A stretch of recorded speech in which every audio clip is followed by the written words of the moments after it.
Hey, welcome back to Guys with Games. It's me, Teacher David, and today's game is memory.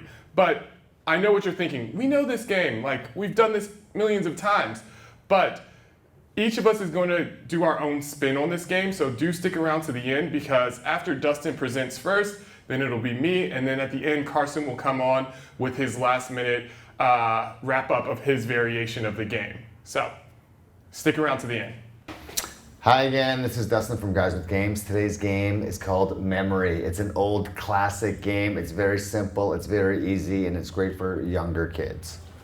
So all you need to do is before class is you have to make a grid depending how big your class is. You want an even number of squares, and then you're gonna have two words, and you're gonna scatter them around the grid, and you're gonna put it on a little piece of paper so you know where all the words are. So in the original version, in the first version, I just have two of every word. And I'll get two kids to rock, paper, scissors.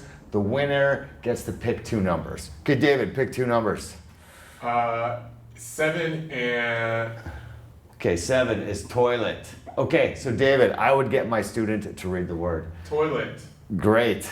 And how about 13? 13 is... What's this? Kiss. Very good. Okay, so you guys have to remember where they are. I erased the words. Carson, you're up. 2. 2 is... Can you read this? Penguin. Okay. 4. Ooh. No! Toilet. Oh, Toilet. Okay, the next two kids. Paper, scissors, stone. Paper, scissors, stone. Boom. David, go. Yeah, 7. 7 is... Toilet. And 4. Is... Toilet. Very good. Okay, so 1 point you guys get 1 star. Okay, so this game is very simple. You just keep going. You get the kids to read the words, and at the end I get them to make sentences with all the words. There's so many things you can do with this game. You could do it with young kids when they're learning uppercase and lowercase letters. So on your grid, you could have big A and small a that need to match. Okay, big C and small c that need to match up. Dustin has some really awesome games for remembering uppercase and lowercase and also remembering vocabulary.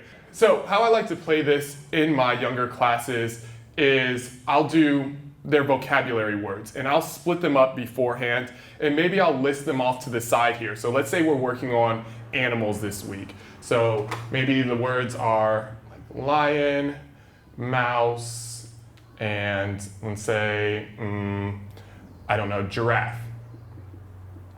So the students are looking for both parts of the word. So Dustin, can you say a box? 10. 10. So in 10 we have Mao. 8.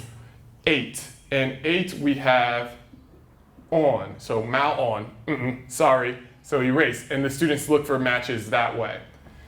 This game can also be played in your older classes as well.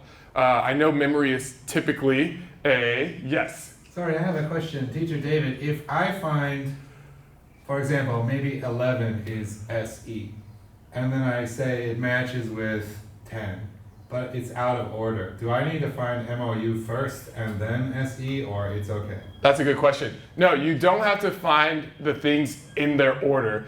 The students can find S, and now you're looking for Mao, mouse. So if you find number 13, SE, and then you choose number 10, MOU, that's totally fine too. It's just putting the word together and being able to recognize the different parts of the word. All right. Now, I know what you're thinking. Memory is typically a child's game, but you can actually play this with your older classes as well by doing some more difficult categories, like things that go together.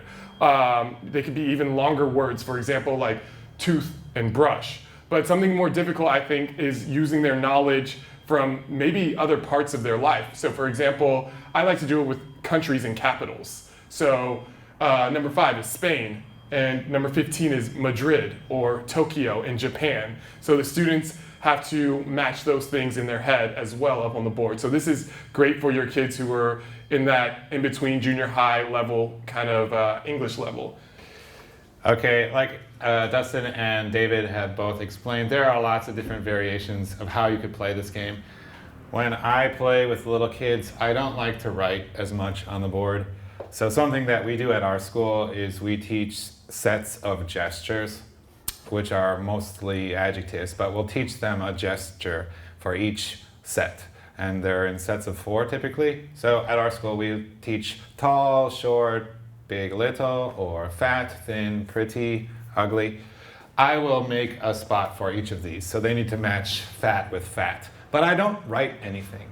A lot of the times when kids are first learning, they don't know how to read well enough to be able to play that anyway. So I just show them by showing them the gesture and seeing, do they remember that gesture? So if they say 5, oh, that is this. What is this? And they'll say, oh, ugly. Very good. You need to find another ugly. So 5 is ugly.